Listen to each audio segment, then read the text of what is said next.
안녕하세요. 세상에 저 같은 이유로 파혼하게 된 사람이 또 있을까 싶네요. 이미 벌써 한참이 지난 일이지만 아직도 그때 생각하면 어이가 없어서 웃음만 나옵니다. 물론 그때는 속이 상하기도 하고 세상 모든 게 다 짜증날 정도였는데 지금 생각해보면 참 잘했다는 생각밖에 들지 않네요. 제 파혼 소식에 주변 지인들도 많이 놀랐고 그때는 저를 많이 위로해주고 그랬는데 나중에 와서 이야기해보니 제가 상심이 많이 커 보였어서 그때는 저를 위로해줬는데 사실 너무 어이가 없었기도 하고 상황만 두고 보면 제 대처도 그렇고 웃음을 참아야 했던 적이 한두 번이 아니었다고 하네요. 파혼하고 나서 한참이 지난 뒤에 찾아온 남자친구를 한 방 먹여줬거든요. 지금은 저도 다 지난 일이고 이야기해도 아무런 문제가 없기에 이렇게 사연으로 한번 적어보았어요. 결혼까지 약속한 남자친구는 제가 대학 졸업 후 취직을 포기하고 가게를 차리면서 처음 알게 되었습니다. 가게를 차리는데 이런저런 도움을 받게 되었고 그때부터 인연이 닿아서 연애를 시작하게 되었지요. 그러니 따지고 본다면 거의 대학 졸업한 후부터 6년이 넘는 시간 동안 연애를 했던 거예요. 그렇기에 결혼 이야기가 오고 가는 것까지도 꽤나 자연스러웠습니다.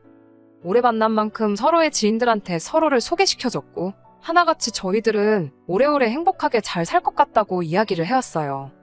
저도 그 말에 그 어떤 의심도 들지 않았었고 듣던 말처럼 행복한 결혼 생활이 저희를 기다리고 있을 거라 믿었습니다.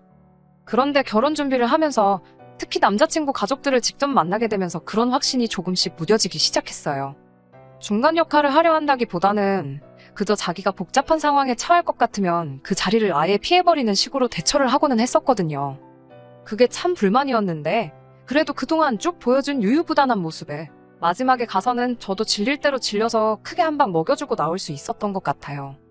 아무튼 남자친구는 다른 건 몰라도 가족 문제에 있어서만큼은 영 자신 없는 모습을 보여줬습니다. 다른 건 모르지만 남자친구가 저한테 말하길 자기가 집안의 유일한 독자라서 가족들, 친척들 이쁨만 받으면서 자라왔다고 했어요.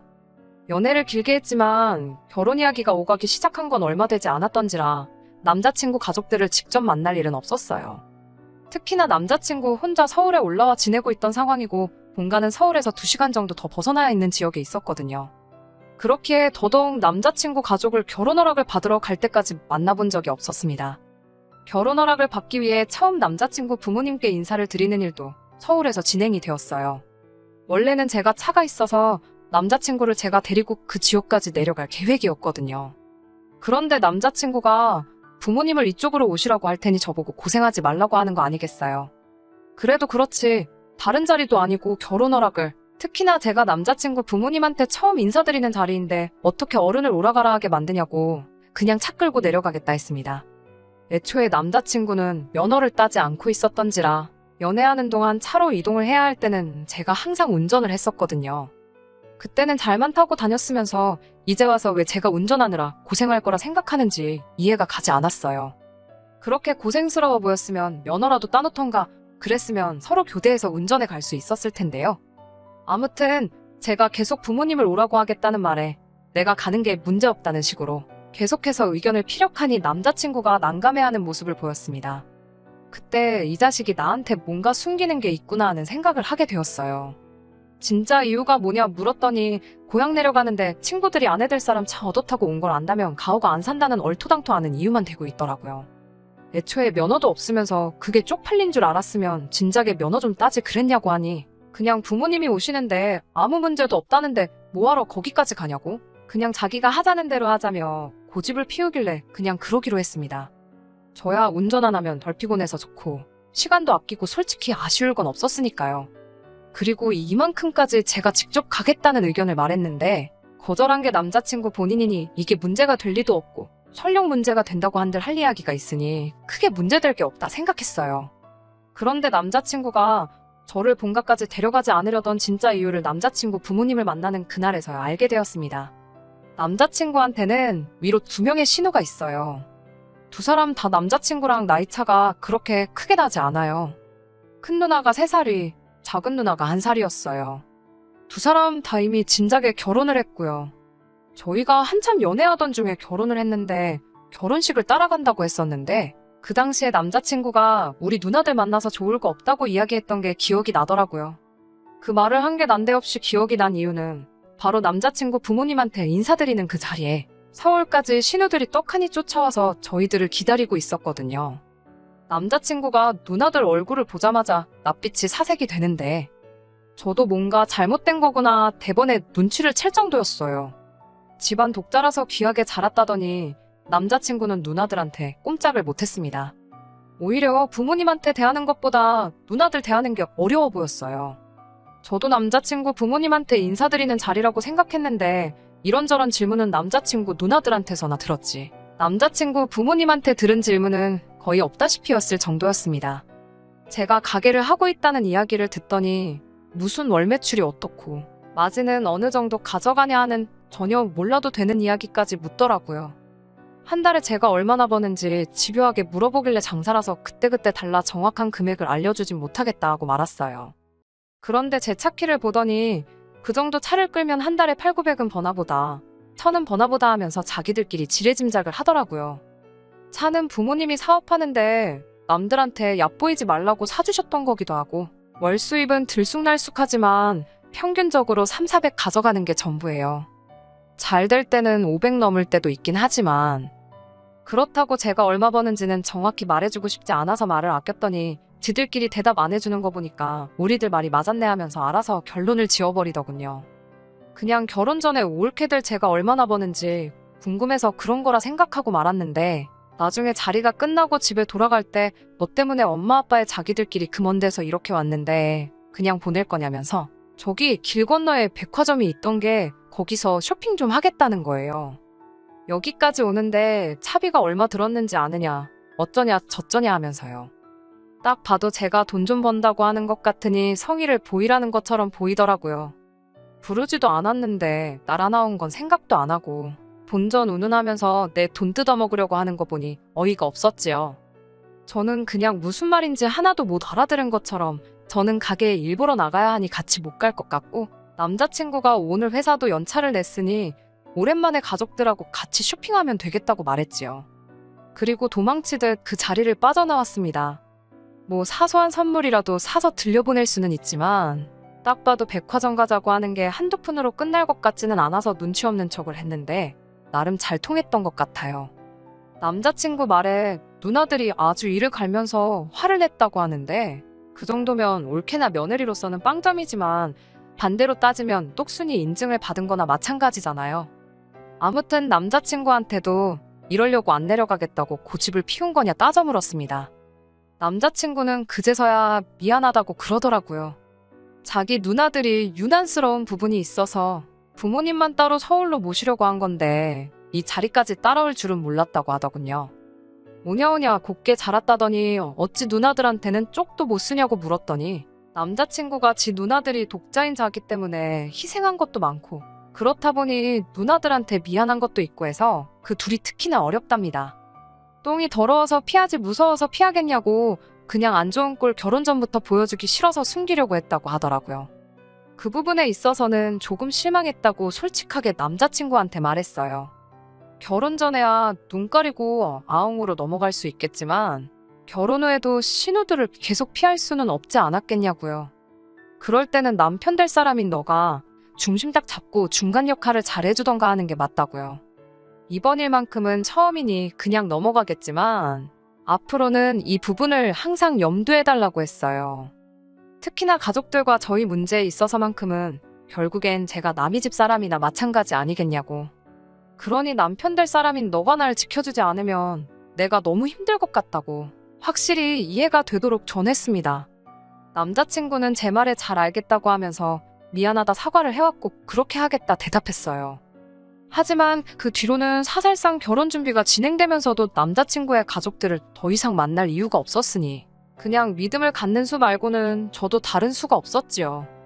양가상견례 때 남자친구 부모님을 만나긴 했지만 그때는 저희 부모님도 계셨고 예비 신우들 또한 눈치가 있는 건지 그 자리에는 따로 따라 나오지 않았고 말이지요. 양가상견례가 끝난 이후부터는 결혼 준비가 일사천리로 진행이 되었습니다. 그리고 정말 제 인생에 잊을 수 없는 그날이 찾아오고 말았네요.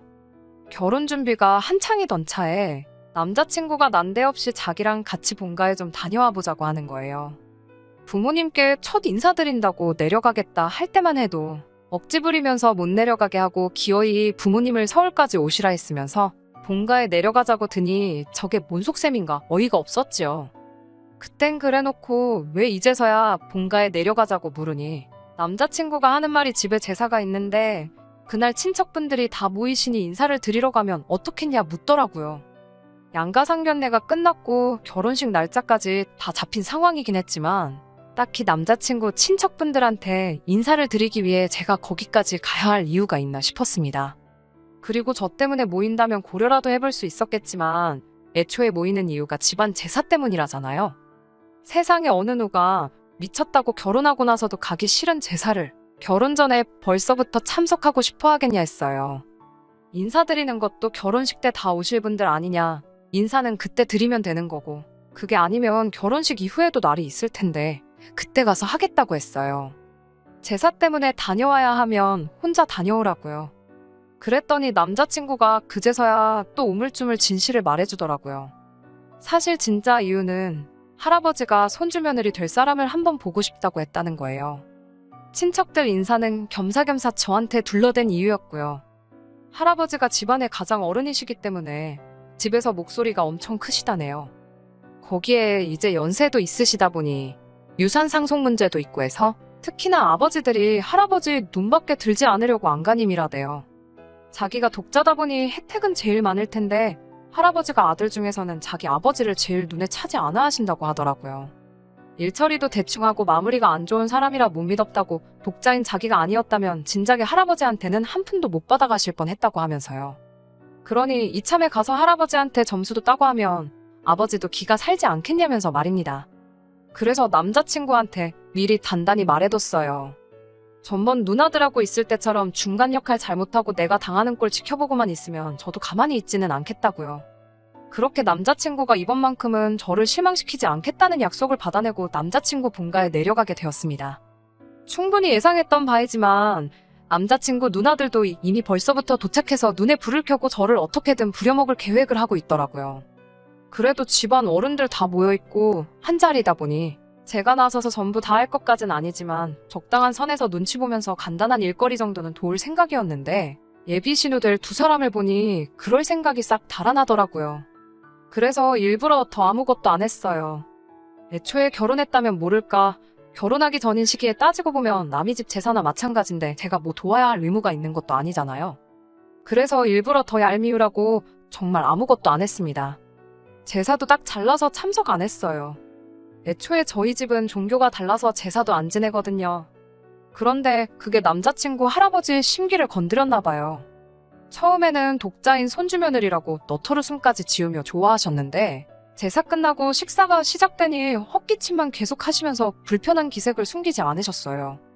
곧 며느리 될 사람이 제사에는 왜 참석 안 했냐 물으시길래 아직 진짜 며느리도 아닌데 조상님들도 생판 처음 보는 모르는 집 딸한테 절 받기 싫으셨을 것 아니냐고.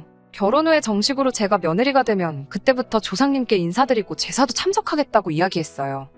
저희 집은 제사를 안 지내느냐고 묻길래 그냥 명절 때도 친척들끼리 모여서 간단하게 기도만 드리고 가족들끼리 즐겁게 시간을 보내는 정도다 대답을 했습니다. 그러니 할아버님이 제 성씨를 두고 어디 성씨냐 물으시더군요. 제사를 안 지내는 걸로 봐서는 근본 없는 집안일 수도 있겠다며 양반 집안에 천한 걸 드릴 수 없으니 미리 알아봐야겠다고 농담하듯이 너털웃음을 지으며 묻는데 신우들이 누구한테 그 성격들을 물려받았는지 딱 알겠더라고요. 그래서 어디 성씨 무슨 파 몇 대손 학렬이라고 말씀드렸더니 할아버님이 그날 통틀어서 가장 큰 역정을 내기 시작하면서 저보고 냉큼 이 집에서 꺼지라고 소리를 치시더군요. 제사 문제로 제가 말대꾸했을 때보다 더 역정을 내는데 묻는 말에 대답한 것밖에 없었는데 왜 저러시나 싶었어요.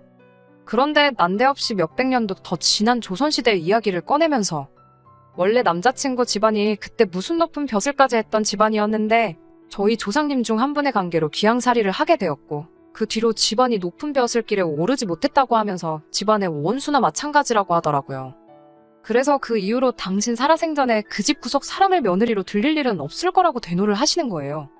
불똥은 남자친구 아버지한테까지 튀어서 너는 집안의 제사를 이어갈 놈이 그런 중요한 것도 확인 안 하고 결혼을 허락한 거냐며 노발대발 하시더라고요. 그 자리에서 제가 뭐 500년도 더 지난 조선시대의 일을 가지고 선조일로 죄송하다고 해야 하나 싶었어요. 애초에 그 와중에 내 편이 돼서 중간 역할 잘해준다던 남자친구는 얼굴이 사색이 돼서 바들바들 떨고만 있지. 할아버지한테 대들고 이 결혼을 계속 진행시키려는 의지는 하나도 보이지 않더라고요. 저도 듣다 열받아서 그냥 자리 박차고 일어나서 나왔어요. 다른 건 몰라도 500년 전에 우리 선조들이 일처리 하나는 참 잘한 것 같다고. 귀향이 아니라 아주 옥살이를 시켰어야 했는데 그게 참 아쉽게 됐다고 한마디 했지요. 그리고 그 길로 차 끌고 서울로 올라와 버렸습니다. 남자친구는 그 와중에 전화해서 자기를 두고 가면 어떡하냐고 전화가 오더라고요. 그러더니 한다는 소리가 자기가 할아버지를 설득시킬 수는 없겠고 어차피 오래 연애하지 않았냐고. 오늘 내일 하시는 건 아니지만 할아버지가 나이도 있으시니 좀 더 기다려보자는 헛소리를 해대는 거예요. 오늘 소리치시는 거 보니까 앞으로 한 10년은 거뜬하실 것 같은데 내가 미쳤다고 그걸 기다리겠냐고 그냥 당장에 파혼하자고 말했어요. 남자친구는 끝까지 할아버지 뜻을 거역할 수 없다는 소리만 하고 있고 제가 아주 사람을 봐도 잘못 봤고 똥을 밟아도 제대로 밟았다는 생각밖에 들지 않더라고요. 며칠 지나고 나서 남자친구 누나 중 큰 누나한테 전화가 왔어요. 동생이 많이 상심해 있다고 하면서 예단에 자기들 받을 명품 가방 하나씩만 해주면 둘이서 힘을 합쳐서 할아버님을 설득해주겠다고 하더라고요. 끝까지 어떻게든 제 돈으로 뭐 하나라도 뜯어내려고 저러는 모습을 보니 파혼을 결심하길 참 잘했다 싶었습니다. 남자친구한테 당장에 전화해서 앞으로 내 눈앞에 띄지 말고 누나들도 쓸데없는 일로 전화만 안 오게 만들면 그냥 파혼으로 끝내주겠다고 말했어요. 아무래도 오래 연애를 해왔다 보니 둘이서 같이 알고 있는 지인들이 많았거든요. 이 황당한 사연을 들으면 그 지인들도 분명히 남자친구한테서 등을 돌릴 게 뻔했고 걔 중에는 남자친구가 제 덕에 일적으로도 도움을 받는 사람이 있었기에 남자친구가 제 제안을 거절할 수가 없었습니다. 그렇게 파혼을 하게 되었어요. 솔직히 처음에는 속도 상하고 황당하기만 했는데 차차 시간이 지나니까 차라리 파혼으로 끝난 게 다행이다 싶더라고요. 할아버지가 안 계시더라도 결국 그 집 구석 누나들하고도 평생 부대 끼며 살아야 하고 거기에 독자니까 그 집 구석 제사까지 제가 받아올 판이었으니 말이지요. 최대한 파혼한 거 신경 쓰지 않고 평소처럼 지내려고 노력을 했어요. 좋은 결정이라 생각하니 이겨내는데도 그렇게 긴 시간이 걸리지 않았습니다. 그리고 나서 3개월 정도가 지난 시점에 남자친구가 제 가게까지 찾아왔더라고요. 제가 왜 찾아왔냐고 내가 경고했던 거 기억나지 않느냐고 얼른 꺼지라고 쏘아붙였더니 남자친구가 이번엔 다른 일로 온 거라며 우리 이제 결혼할 수 있다고 하면서 다시 시작하고 싶다고 제 앞에 무릎을 다 꿇더라고요. 그 짧은 시간에 그렇게 정정하셨던 할아버님이 돌아가셨을 리도 없는데 왜 저렇게 나오는가 싶었습니다. 그런데 남자친구가 전해준 말 때문에 무릎 꿇고 빌고 있는 남자친구를 앞에 두고 아주 배꼽을 잡고 웃어버렸네요. 아무튼 파혼을 하게 되었고 할아버지 유산 문제로 이것저것 정리하다가 오래전부터 내려오던 족보로 좋게 몇백 년은 돼 보이던 물건을 찾았다고 하대요. 아무래도 오래된 책이다 보니 그건 따로 보관을 하고 있었고 그동안은 그냥 양장본 족보를 가지고 있었는데 오래된 만큼 역사적인 가치를 지니고 있지 않겠냐고 생각했다는 거예요. 그래서 그 책에 대한 감정을 맡겼는데 오래된 책인 만큼 사료로서의 가치를 인정받아 감정가는 후하게 나왔답니다. 그건 좋은 일인데 그 책이 알고 보니 족보는 맞는데 호적대장 같은 책이었다대요. 말인즉슨 남자친구 집안은 할아버님 말처럼 오래전에 고위관직까지 올라간 유서 깊은 양반 가문 혈통이 아니라 귀향살이 가고 나서 그 집에서 부리던 노비들 중 한 명이었다고 해요. 어찌어찌 부를 형성해서 재력으로 평민신분을 살 수 있었고 그때 자연스럽게 일하던 집안의 성씨를 물려받게 된 것 같다고 하더라대요. 그러니 말인즉슨 그 500년을 넘게 내려온 집안 싸움도 사실 전혀 상관없는 거나 마찬가지고 할아버지는 그 충격으로 알아 누우셨다고 하는 겁니다. 그리고 집안 문제가 더 이상 문제가 되지 않으니 이제 저랑 다시 결혼을 할 수 있게 되었다고 이 기쁜 소식을 전하러 몸소재 가게까지 행차를 했던 거예요. 그런데 이걸 어쩌나. 저는 이미 결혼 생각은 커녕 파혼을 결정한 게 정말 잘한 일이라고 생각하고 있었고 진짜 아무런 문제가 없다 하더라도 남자친구와는 다시 시작할 생각이 전혀 없었거든요. 그래서 한마디 했어요. 어디 근본도 없는 천한 놈이 나랑 결혼할 생각을 하냐고요. 우리 집이 제사만 안 지낼 뿐이지 니네 할아버지 말 맞다나 조선시대 때부터 벼슬하던 근본 있는 집안이지 않느냐고 어디 감히 나랑 결혼할 생각을 하냐고 했지요. 30초 줄게 내 눈앞에서 사라지지 않으면 포졸들을 불러서 곤장형을 내리겠다고. 어디 미천한 놈이 양반 앞에서 똑바로 말을 붙이냐고 으름장을 놓으며 아주 배꼽을 잡고 웃었네요. 아직도 그때 그 분해하던 남자친구 표정을 잊을 수가 없어요. 그날 남자친구 할아버지 앞에서 큰 소리치고 자리 박차고 나왔을 때보다 속이 훨씬 더 후련했네요. 남자친구 딴에는 집안끼리의 문제로 비극적인 이별을 하게 된 거라 생각했나 봐요. 제가 파혼을 결정한 건 남자친구 가족들과의 문제도 컸지만 가장 결정적인 이유는 결단력 없고 중요할 때 제 편 한번 들어주지 못하는 못 믿어온 모습 때문이 가장 컸거든요. 여태까지 이 파혼의 이유가 자기한테 문제가 있는 게 아니라고 생각했던 남자친구한테 제대로 참교육을 해줬습니다. 6년을 넘은 인연의 종지부를 찍긴 했지만 말씀드렸던 것처럼 저는 이 파혼이 제 인생에서 가장 잘 내린 결정 중에 하나라고 생각해요. 아무리 집에 돈이 많으면 뭐 하나요? 저희 집도 부족함이 없고 저도 제 사업하면서 잘 먹고 잘 살고 있는데 말이에요. 아마 남자친구는 할아버지 유산을 혼자 다 물려받아도 지 누나들한테 다 빼앗겼을 거예요. 평생 남의 편으로 살 남편을 믿고 사는 것보다 평생을 혼자 살더라도 제 자신을 지킬 수 있는 결정을 내렸으니 후회는 없습니다. 끝까지 들어주셔서 감사합니다. 오늘의 사연은 여기까지입니다. 구독과 좋아요, 알람 설정 부탁드리고 더 좋은 사연으로 다시 찾아뵙겠습니다. 감사합니다.